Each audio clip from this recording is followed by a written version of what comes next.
Welcome everyone. Welcome to this second live talking about the training Priestess of Aphrodite and Sacred Sexuality. Today, stay till the end because we will gonna talk about false myths and truths about sacred sexuality. And stay till the end because I will spread here and there ideas and nourishment contents on an intellectual, cultural, philosophical, spiritual, and very practical level. Selamat pagi from Bali. Welcome everyone again. I am in Bali now, so to the other side of the world. And it's lunchtime here, while it's morning if you're listening from Europe. It's very late at night if you're listening from US. So I guess either you are very late or you will hear this and watch this tomorrow. In any case, we will talk about juicy things connecting sexuality to sacredness. So in the name of Aphrodite's archetype. So I think this is very important to share. Feel free to share this live and to send this live with all those you think might need this. Okay. So to start, before I start, I would like to say these are the last days to apply to Priestess of Aphrodite and Sacred Sexuality training in English language. Which will happen really soon. Will start really soon. These are the last days to join in with early bird price. I will leave you the link in my bio. You can reach the link clicking on the Instagram bio if you are listening here from Instagram.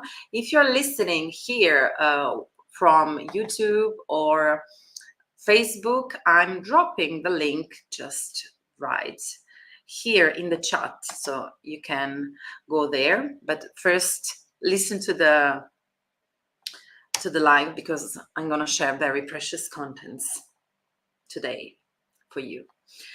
So one of the aspects that I deal with in the training Priestess of Aphrodite and Sacred Sexuality is the importance of deconstructing the false myths about what sexuality really is, in particular what sexuality, sacred sexuality really is, because there is a lot of misunderstanding about that.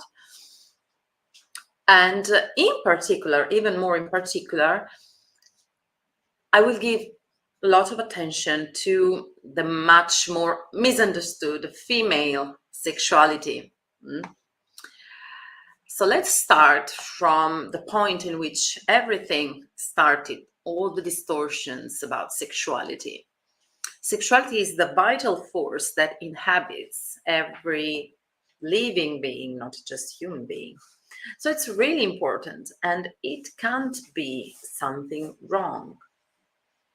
We wouldn't be here without sexuality, which is the desire, it's a gift, is the desire to communicate and to join, to become one with another being. But since patriarchy took over 2,000, even 5,000 years ago, we passed from matriarchal societies, which still exist in the present in some places of the world. We will study also that in the training, in the priestess training. What did happen? That we passed from a culture and a society and communities all over the world, because matriarchy was all over the world, that considered sexuality and pleasure as something sacred, to consider sexuality as sinful first. Let's think about all the stratification of convictions, of toxic conviction about sexuality that were promoted by the patriarchal monotheistic religions. Okay, let's think about all that, how sexuality is seen is a sin. It's seen as a sin. Because our ancestors were really, really aware of the power of sexuality. Sexuality can set you free, or, as we'll see, it can really bond you in a not pleasurable nor healthy way. So the knowledge of the power of sexuality, which is the greatest power that we have as human beings, it's the greatest force. When we learn how to master it, and that's what we do with what I transmit to you in the training to become a priestess or priest, because it's also open to men, of Aphrodite and sacred sexuality, you will learn all that. You will learn how to master your sexual, sensual power and to let it flow consciously according to your will towards the nourishment of your projects, visions, dreams, desires. The knowledge of the power of sacred sexuality in a society, in a patriarchal society that was increasingly becoming hierarchical, could not be admitted, especially, my dears, my beloved ones, especially female sexuality. We have been grown up with the idea that men are made of flesh, especially in Italy, that this macho man culture, that men almost can't control themselves because they are so oriented towards, hi, James. Glad you're here, really glad you're here, dear friend of mine from the other side of the world. I am in Bali now. I was telling that especially female sexuality was feared because indeed it's not men that have a strong sexuality. They have, of course, but they've always been overwhelmed by the power of female sexuality all life long. And that's why if you read the Malleus Maleficarum, which is the register of all the processes that have been done to the witches, which is creepy and it's heartbreaking, you will see and you will read that all the tortures that women underwent during the Inquisition were based on sex. They were tortured, and all the tortures had a sexual flavor underneath. This is a sign of how female sexuality was feared, because it was powerful, it was energy, it made us fierce, strong, wild. We women were the leaders of the world. We've been the leaders for millennia. Nothing to do with the short period of patriarchy. Things have not always been like they are today. It's bullshit. And we have archaeomythological proofs and anthropological proofs of that today. And that's what I teach in my training to become a priestess or priest of Aphrodite in sacred sexuality. So it's not just an energetic and bodily work, because I use a lot the body, I use a lot the relationship with nature, with the elements. It's very, very rooted spirituality. But I also give you all the proofs, the academical background of all that. And I think this is important because our brain has to work together and walk together with our consciousness and our body. Otherwise, this is not harmonious. We feel like a detachment and a separation, and we feel like a schizophrenic attitude towards life. While in every path, in every spiritual path or learning path, we always have to do to learn from Aphrodite, whose myth, a real myth, not the myth that has been distorted by patriarchy, but the real myth that sees her, that narrates her as the great goddess that she's always been, not the dolly bimbo goddess at all, but the powerful, great goddess of sexuality, of beauty, of death also. So we have to learn from her in this movement of katabasis and anabasis, which is the immersion and re-immersion to consciousness.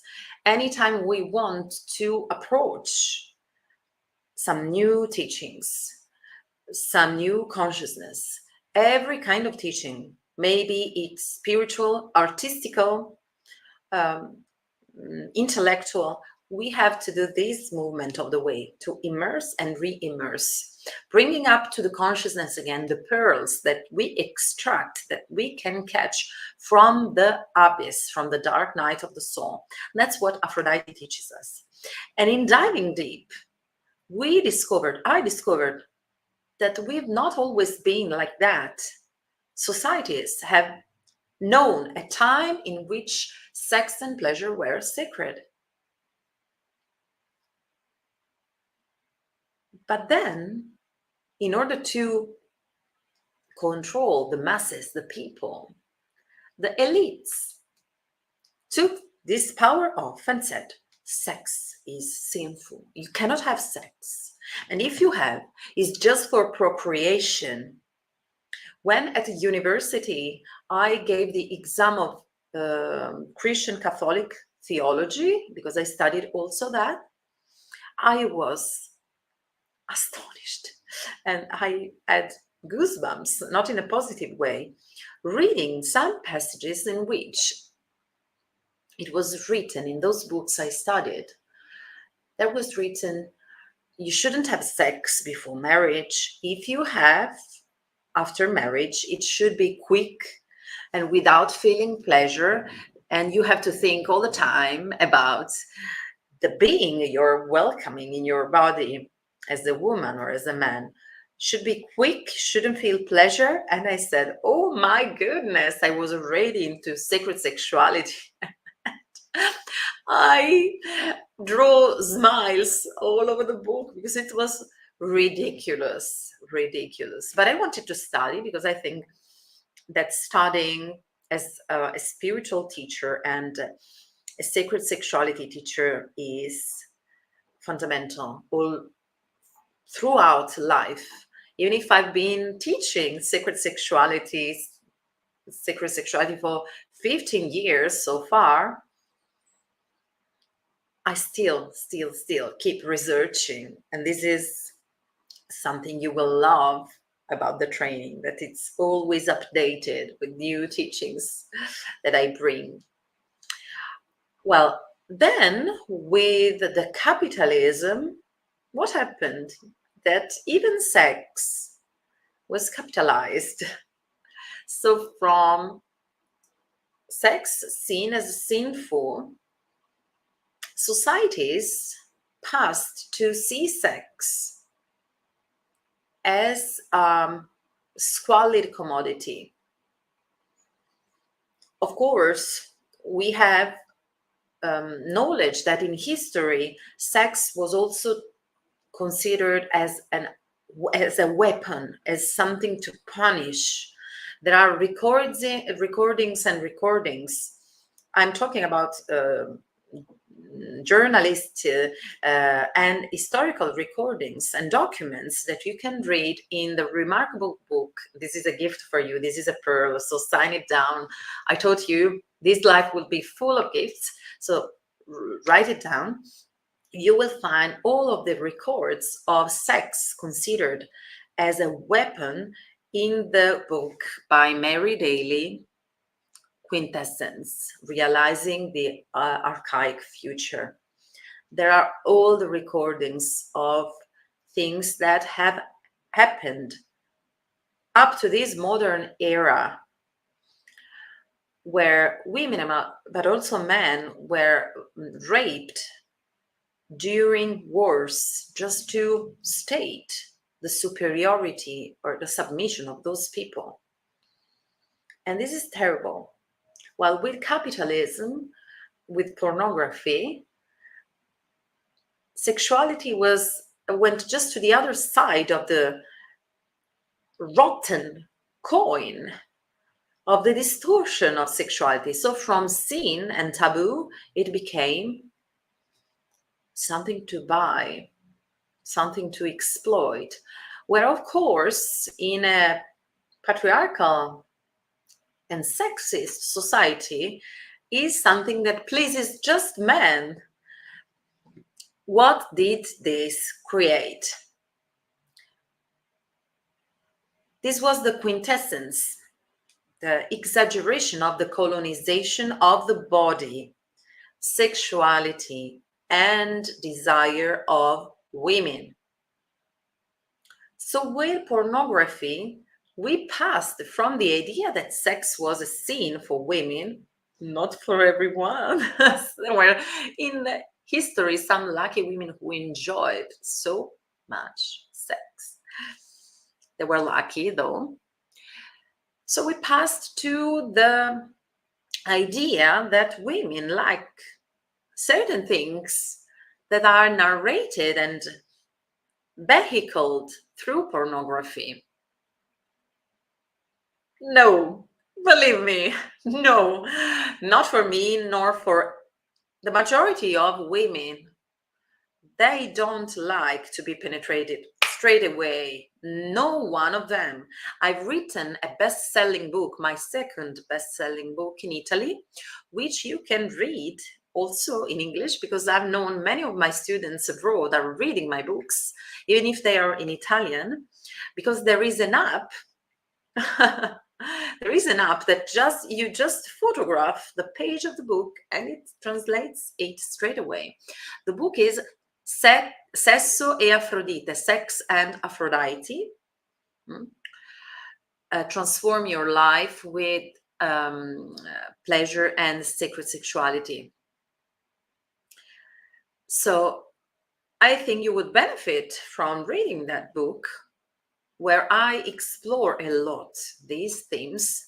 And of course, you can also, if you want to go deeper, to delve deeper, you can apply and join in the training to become a priest or priestess of Aphrodite in Sacred Sexuality.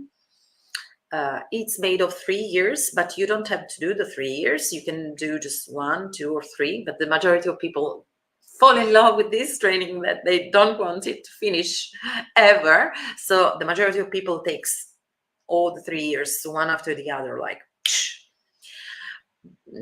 Some people, though, prefer to do just the first year, on which we start working on sacred sexuality and the connection with the body, the connection with nature, the connection with the seasons, because seasons and nature and where we live, what we eat, the people we are with, the sounds, the perfumes, all the sensual stimulus affect our hormones and affect our sexuality. Oh, yes. So in the training, you will delve really deep into that. And I can assure you that none of my students, and I've been teaching for 15 years to women of different cultures from all over Italy, all over the world, none of them likes the things that you see in pornography. Okay. This is a male narration, and maybe not even men like it, because they don't know better. They don't know how to make love. Women and men don't know today, the majority of them, how to really make love and to be satisfied sexually and on any other level. This is just, yeah, what in my book, Sex and Aphrodite, I call the orgasm of first level. If they have an orgasm, because many women, I can assure you, don't know what is an orgasm. Many women fake orgasms in order to finish that the earlier as possible, while sexuality can be an art, as we'll see in a moment. So what you see in pornography is not what women want. Absolutely. Plus, this cannot be generalized because every woman is different. And I teach that in my training. Every yoni is different. Externally, the labia, the vulva, the vaginal canal, the cervix, everything in every woman is different.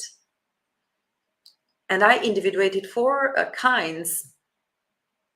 five kinds of shapes of yoni. Of course, it's not just the yoni, but also the experiences of the woman. So it's not just a biological thing, sex. It's also an emotional and spiritual thing. Bullshit. It's a bullshit to all those who tell you that you can have sex without being involved. We are always involved. Always there is the possibility to fall in love with a person and having sex. Doesn't always happen. Sometimes it's just sex. But what is just sex? What does it mean? Are you using the other person as an object? Are you connecting to the other person in terms of use or in terms of relationship? Even if it's a one-night stand, it can be fabulous. It can be something that leads you to ecstasy, believe me. Believe me. So, also the male desire was colonized. The majority of men that decided to study with me, they discovered that there is so much more about sexuality that they couldn't imagine. So yeah, there is a lot to discover, and this is fascinating. This is beautiful. You understand that sexuality this way can be really a path for self-consciousness, self-growth, spiritual growth. Depends on how we relate to that fundamental aspect of our life. This is the basic of the pyramid of our life. If there is not a healthy sexuality in our life, in the couple, we cannot develop all the rest in a proper way, in a healthy way. In fact, body unawareness and lack of communication between partners, especially heterosexual, I must say, from my experience as a teacher and a mentor, leads to relational unhappiness, leads to hormonal and emotional disruption. And this, as it affects our hormones, it affects our emotions and can provoke two types of reactions. One is aggression, aggressivity, let's say so, and frustration. So people feel frustrated, more aggressive because they have a totally wrong approach to sexuality. They're totally unsatisfied. The balloons in I'm also on Instagram and balloons appeared all of a sudden. So funny. And the other reaction can be sadness and depression. Both of the reactions on an individual level, aggression, aggressivity, and frustration, or sadness and depression, are you aware of the social impact it has? Are you aware of how it affects distance between human beings? Distance or sense of isolation, fear, being at war, one against the other. Okay. The other path that I teach is the path of Aphrodite, philosophy, and spirituality, which I teach, which is based on sacred sexuality. And these teachings that I transmit you, and if you want to join the training, you will really delve deep into those teachings, are quoted even in the best universities of the world, such as La Sapienza University of Rome, Turin University, Oxford University, for the results, the amazing results that letting these teachings sink, land into our bodies, into our communities, can really brought up, can really manifest. And we did. I've done it in my own life with my husband and my beautiful children, and I've seen it, these wonderful, wonderful results in my students. All of them, they are brilliant, brilliant human beings, which started the training one way and ended this training totally becoming not another person, actually more themselves than ever. They started having so much sexual energy, so much sexual drive, so much stamina, the courage to fulfill, and the ability and the competence to fulfill actually their dreams and projects and desires. So much satisfaction to have so many authentic friends, to become part of a community of people from all over the world and feel finally not alone, but at home, at the right place, passing from feeling like the ugly duckling to feeling, I know my place is this one, the temple of the great goddess in Rome. That's what it is. Aphrodite, philosophy and spirituality and sacred sexuality. That's what it is. And I saw my students becoming brilliant in every area of their lives, having successful and nourishing relationships with their partners or finding ones, finding their life partners. It was amazing to witness this as a mentor, starting to claiming their rights, starting to attracting the job of their dreams, starting to communicate better from a place of happiness and satisfaction with their sons and daughters, with their parents, with their friends, with their partners, with their bosses at work. And also, listen to this, even manifesting all of my students a better economic situation. You know why? I'm telling you something strong that may trigger you, but please stay with what I tell you. This is another gift, another pearl I'm donating you. Stay with that until next live, which will be next week. Let it work within you, because this is very strong what I'm about to tell you. Economic abundance is intertwined with how much we feel worthy of receiving love and pleasure. Ta-da! How does it sound? The more we feel worthy, the more we will attract the money we need to be realized, to be satisfied.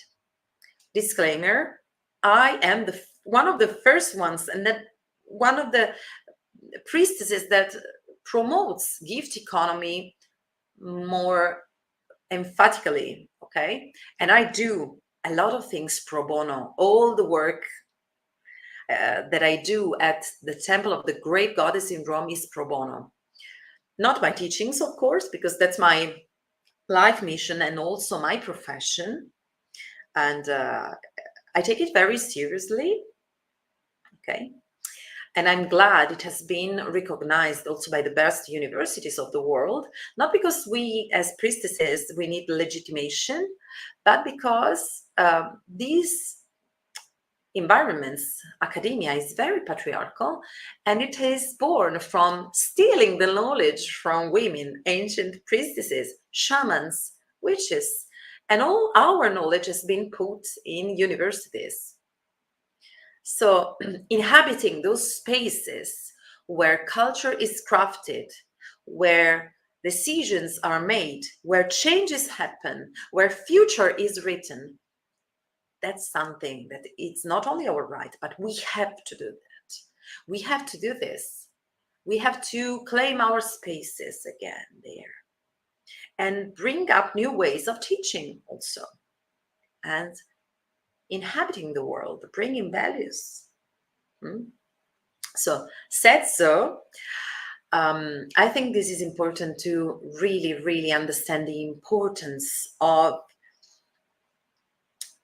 working with the archetype of Aphrodite, because she incarnates the power of sacred sexuality in a healthy way.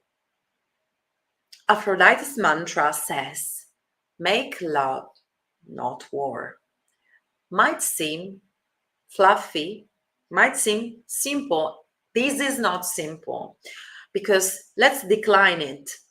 What does it mean? Make love, not war. How do you practically? This is another question of self-coaching that you can write down. During this week, I invite you to practice this. How do I practically make love, not war? Within my body, within my soul, with other people and beings, with my partner. You understand that if every person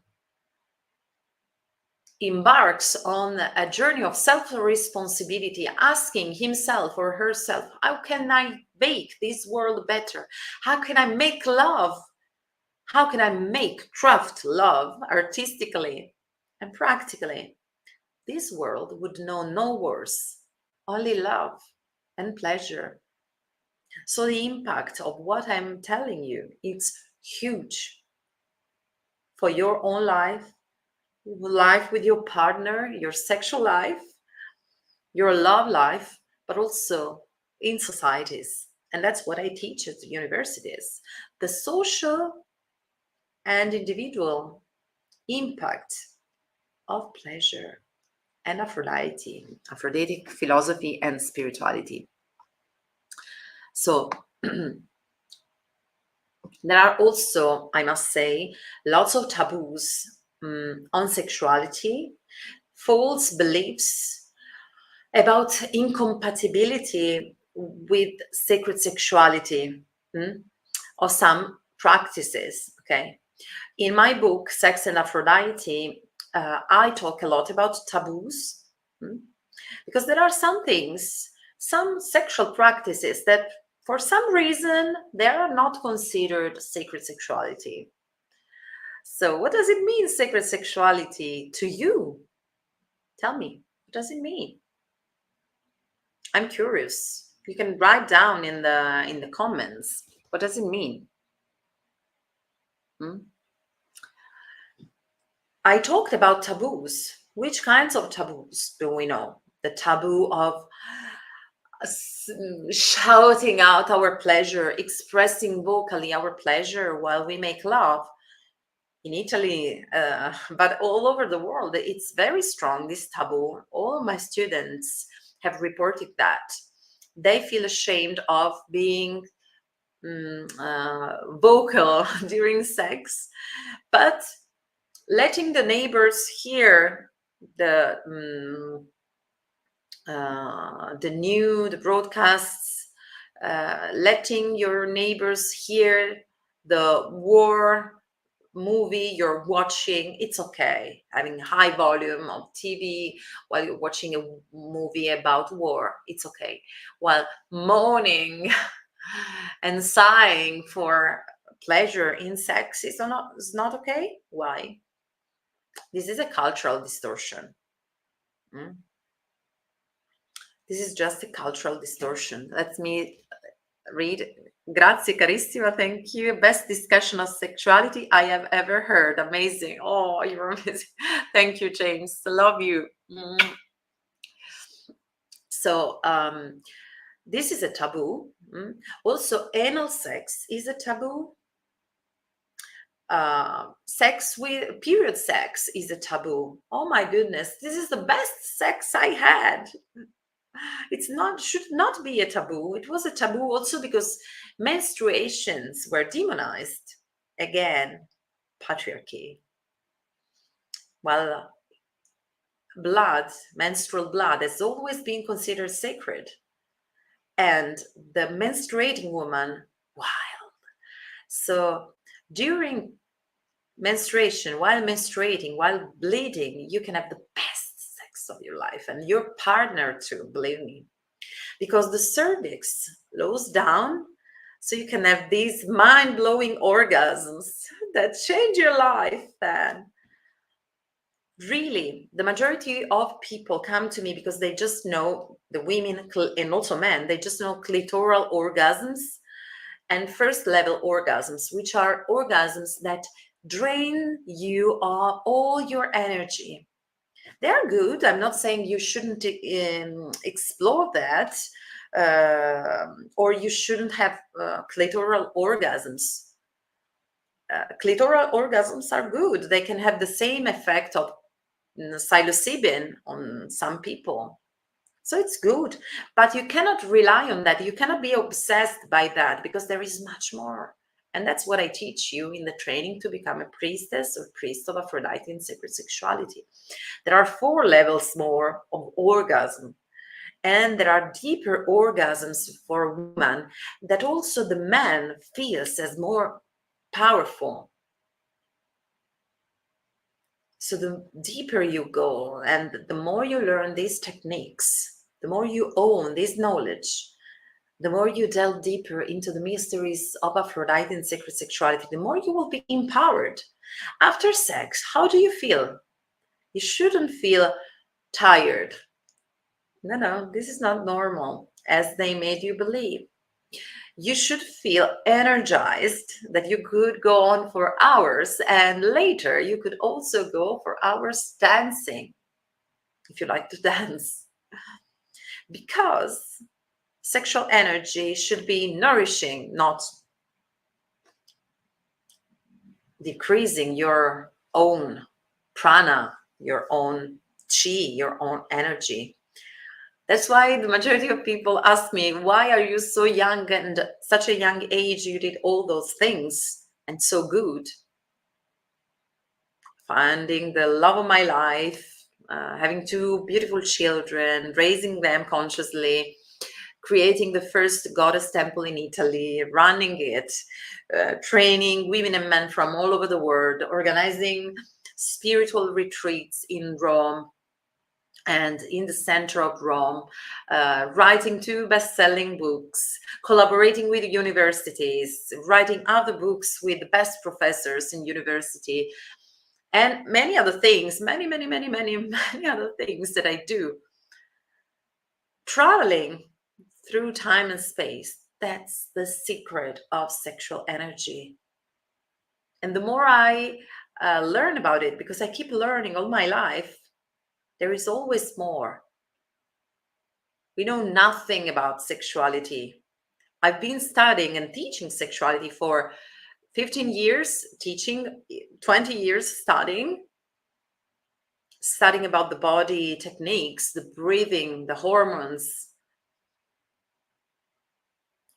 And there is still to know. So if you want to embark on this pleasurable journey to discover every day more and more about your own inner world and sacred sexuality world, then Priestess of Aphrodite and Sacred Sexuality training is just a training for you.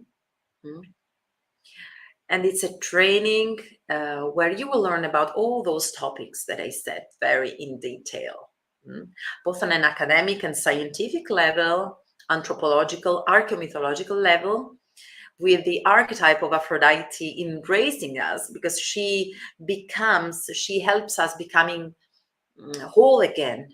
She gathers us pieces after pieces, piece after piece in integrity again,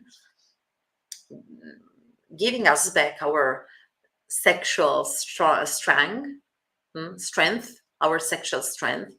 And this is an empowerment path, aiming at inner peace, personal, couple, collective.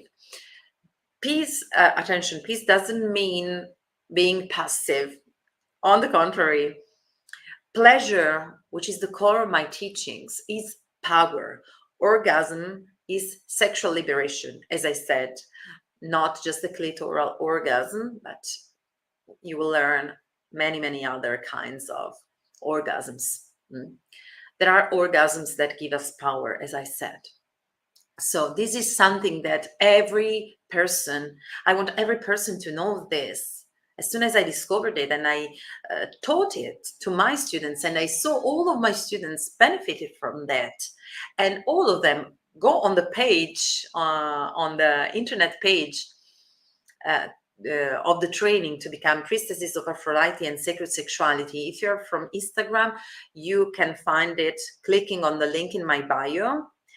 You can find the page. If you are following me from YouTube or Facebook, I dropped the link here in the comments. Okay, I drop it again. Go and have a look, please. Have a look at all the feedbacks of these people who changed their life totally and for the better. Okay, so I will teach you in detail all of that I talk about today. And about I want to say one last things about the taboos and misunderstandings, the false myths about sacred sexuality, that sacred sexuality has just one way to be. No, at all. There are different styles of sexuality. They are all sacred if you consider the other person as sacred. This is the secret. And yourself as sacred. But you can have different styles. The majority of people feel unsatisfied sexually in a couple because there is no communication and because they don't know their love sexual language, their sexual language of love, which differs from person to person. I individuated 4 main styles of making love. You might have a style of making love. Your partner may have a completely different style. And it's important to know that, because knowing that, you can work together to find a creative way of enjoying sex together, spicing it up, making it sacred, beautiful, ecstatic. Everyone deserves stellar cosmic orgasms because this is sacred. This is what Aphrodite wants us. Making love. This is how we pray Aphrodite, how we nourish the thought form of Aphrodite within ourselves, in the couple, in our societies. So please do the test. You can, it's completely free. I prepared it. It took me months with my team to prepare it. So if you want, this is another gift I offer you in this life. Just write me in DM on my Instagram. You can find me on Instagram if you're listening from another platform. You can find me on Instagram, Maya Vassallo di Florio, Sacred Sex, because I have 2 profiles. One is the Italian one, and the English language one is Maya Vassallo di Florio, Sacred Sex. If you go on Maya Vassallo di Florio, Sacred Sex, you can drop a message in DM, and my team will send you the free test. It takes just 5 minutes to do it, and it's life-changing. Everyone has loved it. Everyone who has done it has loved it. And you will really, really have this illumination, this enlightenment. Oh, that's my style of sex, and that's my partner's. Now we can do something. And I'm happy to help you about it. Okay. So I invite you all to practice the mysteries of Arsamandi. So do not be content with just having sex. You deserve love. You deserve ecstasy. You deserve to feel that energy of sexuality and sensuality throughout all your day. And that's what I teach in the training. This is fundamental for psychophysical, social, and spiritual health. To feel empowered in your work, to feel good in your family, to have an abundant and wealthy economical situation. As I said before, love and money are connected, but not in the way we think, but because the more we feel worthy, the more money will come to us. Doesn't mean we don't practice gift economy. I do, but it also means I am aware, I am worth. And that what I teach is priceless. And it gives changes, allows people to have these permanent and life-changing transformations that, yeah, it's just, oh my goodness, how could I live without knowing that? And I want every person to be aware of this. So I'm really generous in my teachings. So working with Aphrodite, we will work on the art of making love. She's a master of that, a mistress of that. And I will be happy to guide you into that. Other gifts before saying you goodbye and leaving you to your day, because I know it's morning in Europe, it's night in US, while it's lunchtime here in Bali. Another gift for you is that you can book a free orientation session with me, and I will be really happy to guide you through it. How to book your free orientation session with me? Always go on my Instagram account, link in my bio, you click on it, and you can book a free orientation session with me. Plus, I want to leave you with an exercise until next live, which will be next Thursday, next week. Try to massage yourself, if you're a woman, internally, more deeply in the yoni, without rushing orgasm. So don't even think about orgasm. Just think about innocent and pure curiosity to explore the sensations of touching yourself differently. And don't just think and go around the clitoris. The clitoris is a beautiful part, pleasurable part, but just a little part of the universe you can experience, believe me. So explore the G spot, which is the little spongy part towards the pubic bone at the entrance of the yoni, few centimeters inside. Explore the cervix. Recommendation, not long nails. I am having long nails lately, but anytime I want to explore my cervix, I have to cut them very short, like this. Okay, this broke. So this is the right length to explore your cervix.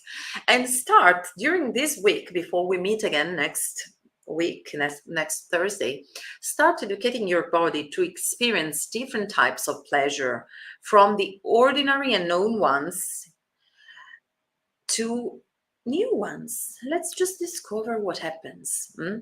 And when you feel you have explored enough, start to do it. If you are in a partner, if you have a partner, start doing it in a relationship. So try to, what we want to do also is to overcome what's called technically the forced orgasmic posture. The forced orgasmic posture is the position that many women and men need to have in order to experience an orgasm. Many people can orgasm just in one position. This is just a psychological aspect that we can work on, working with bioenergetics, working with the techniques and the method, Aphrodite method, that I teach also at universities, with excellent results. So just try to experiment without the obsession of orgasm. Just stay, without rushing, without running, without, oh, I'm feeling the pleasure, let's change. Oh, I cannot reach the orgasm, let's change and go back to the classical position. No, stay. What we want to do is educating your nervous system to different kinds of pleasure. And if you join the training, you will discover more and more in a deeper and deeper way. And if orgasm occur, offer that pleasure in the etheric field of Aphrodite. Try to do this simple practice. Of course, in the training, I teach it in a very advanced way, but I invite you to try to do this exercise at home. This is my gift for you. When orgasm is starting, when you feel it's coming, offer it to the etheric field of Aphrodite nourishing that thought form and that quality of energy, that atmosphere within your body, within your relationship with your partner, and in every area of your life. Offer it. This is a prayer, you understand that? A prayer to Aphrodite that fertilizes and enlivens every aspect of your life. And then suck it back, absorb it back into your body. And let me know how energized you feel after that. Not dispersing the energy of the orgasm, but taking it in. Just start doing it simply through visualization and through breathing. Then if you will join the training and all the amazing group of women and some men that from all over the world has already joined in, I will be happy to teach you and transmit you the advanced way to do this practice. And let me know then how energized you feel after that. I will be happy to guide you through this amazing journey. It changed my life. Go on the website, on the link in my bio of Instagram, or the link that I dropped you down here on YouTube and Facebook. Go there and read also the feedbacks of other people that have already joined in. And I wait you to the other side of Aphrodite's veil. Thank you for being here. Have a wonderful day and rest of the week. Meet you on next Thursday. Bye-bye.